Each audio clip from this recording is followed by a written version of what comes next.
Hey guys, What's up, man? hey, we've just come together to share a little bit with our church family of how we're going to move into phase two, starting this coming Sunday, June 7th. Chapel Hill will be moving into phase two, and we know it could be a little confusing. It was confusing for us as we sat down and tried to put it on paper. No, that's not my job. But as we tried to put it on paper, and so we just want to share a little bit. And so, Casey, how does it work for adults? I guess just tell us a little bit about adults and what their schedule looks like, and we'll try to have it as a comment in the section here. All right. So adults, we're going to have just the one worship hour in the sanctuary at 8:30, 10, and 11:30, and at 8:30 and 10 we're going to have adult. I use the term large groups. I think I'm the only one that does that, but we're using the term large group in the gym at 8:30 on this coming Sunday. Jeff Stevenson is going to be teaching the adult Sunday school lesson, and then at 10 o'clock, Brother Ken will be teaching that lesson. So we'll have both of those hours available. You should have gotten a chart this past week in the bulletin, or we'll find a way to put it here in the video. But it will tell you whatever service you're assigned to. If you're the 8:30 service, you're Group A. If you're the 10 o'clock service, you're Group B. And if you are the 11:30 service, you are Group C. And it'll tell you which hour you should come to large group and which hour you should come to worship. So that's the overall general plan for the adults this week. Materials are available. They will be in the gym this Sunday with we're starting a new quarter this Sunday. So another question for the adult side: if I have a kid, so we'll use Livingston as an example because I got 3 of those, and I'm in Group C, so I got to go to the 11:30 service. What do my kids do? They're all elementary age, so how's that work? As an adult, what do I do with my kids during the worship time? Well, adults, you're going to go to your large group, and your kids will have a large group setting as well.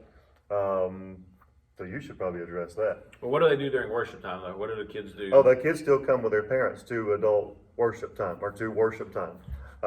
We're still trying to work out. Brother Rob's doing the ocean floor on Wednesday nights. For right now, but for right now, we're encouraging families to worship together. I know that's probably a little bit different than what we're accustomed to, but it's been really neat to see those young kids in worship over the last couple of weeks. And if you haven't done that yet, I encourage you. Please don't worry about if you think your kid's going to be a distraction. Please don't let that worry you or stop you from bringing your kids to worship. It's just, I'm telling you, it really does add a lot to the service to have those children in there. So. Well, and Rob's got those sheets for the kids too. That's right. Matthew's made use of those every week, and Esme drew on hers. She didn't know what she was writing, but she drew on hers, and she did great. It was beautiful. She enjoyed it. But we're going to switch the look up of that this week, so because it's been the same look for the last couple of times. But and Casey mentioned that during when you as an adult go to your large group, I'll have teachers this week. Ryan and Meredith Green are going to be teaching, and so we'll have large group up in the surf shop, and so they'll have groups there. They'll have time. We'll split our groups in half. One group will be doing a craft or coloring page, while the other group is doing a Bible lesson, and then we'll swap. And Josh, I know that some families come together as worship with youth, with middle school and high schoolers, and even college students. So tell us how the college and youth side looks in phase 2. For the youth side of it, we're going to do very similar to the adults and the children. We're going to have a large group up here in the youth room, which is where we currently are right now. And so we will have a large group time where Forrest and Sonia Johnson are going to teach both of our hours for us. They volunteered so graciously for that. But we're going to come together. So if you're the 10 o'clock worship hour, then at 8:30 we've got a large group up here in the youth room for our students, and then for if you worship at 8:30 or 11:30, then at 10 o'clock, right there in the middle of those, both of those groups are going to come up here for a large group, and we're going to have a lesson for them that'll be just right out of their books. And so we're trying to get away from some of the online meetings and have some face-to-face interaction with some of the teachers. I know they're itching to get back with their students, and hopefully y'all are feeling the same way as well. So whatever service you have, we have an opportunity for you to have a small group time. It won't be your typical small group, but it'll be a small group time. So we're going to add in some discipleship into phase 2. Okay. And one thing I know we all mentioned, we said some names. You have Jeff and Ken, and I have Ryan and Meredith, and Forrest and Sonia. But those names are going to change each week. Every week. Yeah. And that's not something against any of those. We want you all to hear, whether you're an adult or a child or a youth, we want you to hear different teachers, because I believe that I may say the same thing, you may say the same thing, but somebody's going to hear it differently from the person that's teaching it. So you get the opportunity during this time as we try to come back to a little bit more discipleship time, to hear different teachers. So come out this Sunday. We're going to start this Sunday. The dismissal from each area is going to be a little bit similar to what we've been doing. We'll just have to listen to the Casey in the sanctuary, and then the teacher out in the gym, how we're going to dismiss to safely move, because our job, our goal is to keep everyone comfortable. We want you to be comfortable to come back to church, come back to the hill, because if you're comfortable, then the distractions fall away, and God could really dive in, and we can see how God's working in our lives as we continue through this. I think one of the biggest misunderstandings that people have right now is that people are just trying to open up just to get everything back to normal. We're trying to keep everything as safe as possible. So we're not just doing this just so we can have small groups because that's the way we normally do Sundays. No, we want to give you the most we can each time you come to Chapel Hill, and we feel like right now we can do that and keep people safe. And so we're adding in this discipleship time. We're still going to have our great worship time like we always do. So don't think that this is us rushing into anything. We're trying to do this with all the safety and precaution that we've done everything so far. And so y'all are the very front of our thought pattern while we're doing this. And we know y'all desire more, and so we're trying to get there. And we've done, I think, pretty good at having our cleaning crew's been amazing. Yeah, so I'll give you a shout out there, cleaning crew, awesome job. But all these areas will be disinfected in between each Bible study time and each worship time. So it may look differently because we may have a group up here and a group in the children's area, a group in the gym, and a group out in the sanctuary. But we're going to continue to disinfect to do just that. So hey, one more thing we haven't covered yet. What about preschool? Good call. Preschool. Preschool ages babies through 4-year-olds for Sunday mornings. 4-year-olds down to babies will be in their rooms. Check in at the desk. We're not going to do the screen. You'll just check in with one of the ladies at the desk, and they'll type in and they'll get you your sticker. But then they'll go to a room that they'll assign, because we know that some parents are bringing their kids back, and some are still being a little bit cautious, and that's okay. But so we have to monitor. Each Sunday is going to possibly look a little different, because we want to make sure we're using the correct space for the rooms. Yeah. But all 3 hours, and so I'll use Josh. Josh is scheduled for the 11:30 service. Yes. So Josh would technically, him and Allie would go to the 10 o'clock Bible study. Mm-hmm. And at that point, when they come to church, and Josh is on staff, obviously, so he's here. But if he was just a regular church attender, Josh would come to church at 10 o'clock, drop Esme off at the preschool desk, check her in and drop her off at her class. Matthew would then go to children's Sunday school upstairs in a surf shop. And then Josh and Allie would go to the gym for a large group Sunday school lesson. Then they would go to worship. We'd bring Matthew down to connect with his family for worship, and Esme could stay. Now it's up to the parent. If they want Esme to come into worship, then they can go check her back out and come to worship. Or for preschool, we're going to have enough volunteers to cover all the hours. So Esme is welcome to stay in the preschool hour. So preschool parents, your child can stay there for the worship and the Sunday school hour as needed. Again, another one, just trying to make everybody comfortable. We don't mind. We love having the kids in the worship time, and typically it sort of distracts the parent more than Yeah. anybody else. And so we understand, as parents, we all understand that. We've been there, but we want you to feel comfortable. And so preschool, all 3 hours will be available. All right. So, what about interaction for Esme's group? Are they in their room the whole time? Do they go to music? Do they do their worship stuff like they normally do? What's that going to look like? So for during phase 2, we're going to check them in at the desk and take them to their class, and they'll stay in that class. The teacher may change as the adults come in for worship or Bible study. The teacher may change, but the preschoolers are going to stay in the room.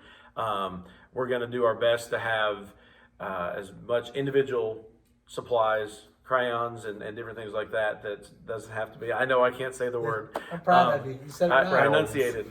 Yeah. But trying to keep that again as safe as possible, but interacting with the kids. There'll be coloring sheets. There'll be different crafts. There's the preschool rooms right now being cleaned as our child development center's back, and so the toys are there. They'll be cleaned, and so all that will be disinfected in between Chapel Hill Church using it and Child Development Center using it the next day. So the interaction will be in the classroom. They will not be switching. They won't be going to music just yet. Hopefully that's coming. Maybe phase 3, most likely phase 4 for some interaction there. But that's the I guess the preschool world in phase 2. Well, and I feel like most parents would say that's probably safer anyways. Just knowing, hey, my kid's going to this one area with just this group of kids that are here that day. Yeah. So, good deal. So, do you think anything else we forgot? I never did address the college side of that earlier. You asked about youth and college, and I told you what our students are doing, but I didn't tell you what our college group is doing. I've talked to Lee Davis, who is our college small group teacher. For those of y'all may not know that, but we've offered for the college group to go down to the annex for their small group, trying to give them just some normalcy there, and we can spread them out in that area. So what the college small group is going to do, or the college group, is most of them come to the 11:30 service. If you're not currently coming to the 11:30 service, you're welcome to do that. We're going to push that group there. I think it may be 1 or 2 of y'all, so it's not going to hurt the number wise that we've been looking at. But at 10 o'clock at the annex is going to be our college young adult that group, that you're going to have your small group at the annex at 10, and then y'all will transition up the hill for a worship time at 11:30. So that's what we're looking at there. Okay, so I think we've covered it all. We've covered all the adults. We've covered all the kids, the preschoolers, the college, the students. There's most likely something we forgot, and so if we didn't answer one of your questions, I think we've tried to do that in all our videos. But if we didn't answer one of your questions, feel free to call either one of us or any of us, or text us, and we'll try to get back to y'all. We are looking forward to taking this next step into phase 2, getting more interaction, and we want to see more on the hill. But we understand everybody's got to be comfortable, and so if there's and some people still aren't ready, and that's fine. We're okay with you wearing a mask to small groups. We don't want you to be uncomfortable. We've said that every time we've put out a video. We've said that from the pulpit, from the stage, in the gym. We want you to feel as comfortable as possible when you come to worship. So if you're not there yet, we're still going to be streaming all of our worship services. And we're going to try and put out as much as we can for you. We want you to be comfortable. So don't think that you can't come and wear a mask and nobody's going to ridicule you. We understand that everybody's on a different level there. So whatever can bring you back in, that's what we want. But and you said something, and Casey, go ahead and hit on that as we wrap up. He said we're still going to be putting out the videos. So tell us about, and I know we can cover our side, but you know what's going on. So cover the video side of what's going on still. Worship services, obviously all 3 on Sunday morning. The Wednesday night worship service will continue to come out live as they've been doing the last few weeks. We'll continue to put out a small group lesson each week. Brother Ken is going to start teaching some of the gym, so he and I are going to rotate the video, a portion of that every week for the next few weeks. These guys are going to record their ocean floor and refuge services and post them after the fact as well. So we want to continue to maintain our online presence so that if you aren't comfortable and aren't ready to come back yet, you have access to anything and everything that we're doing here at Chapel Hill. Because we want to continue to be able to minister to you, even if you're not in the building. So that takes care of all of that. And that's the important part of this. Is Sure. We can still be together as a family, even if you're uncertain, and that's okay. We don't want you to feel like you're forced to come because you're not. We'd love to have you here. Our numbers have grown steadily. This last week was great. We had some semi full worship services that by no means are we at capacity, but it's great looking out and seeing God's people in the sanctuary. We together. still have plenty of room safely in each Oh, yeah, service to add people. So Definitely. if you're worried about that and worried, well, I don't want to go over the limit, then we'll let you know if that becomes a problem. But for right now, we've got room in all 3 of our services to add people and still socially distance and keep you safe. And if you made it this far, congratulations, because this may win for our longest video.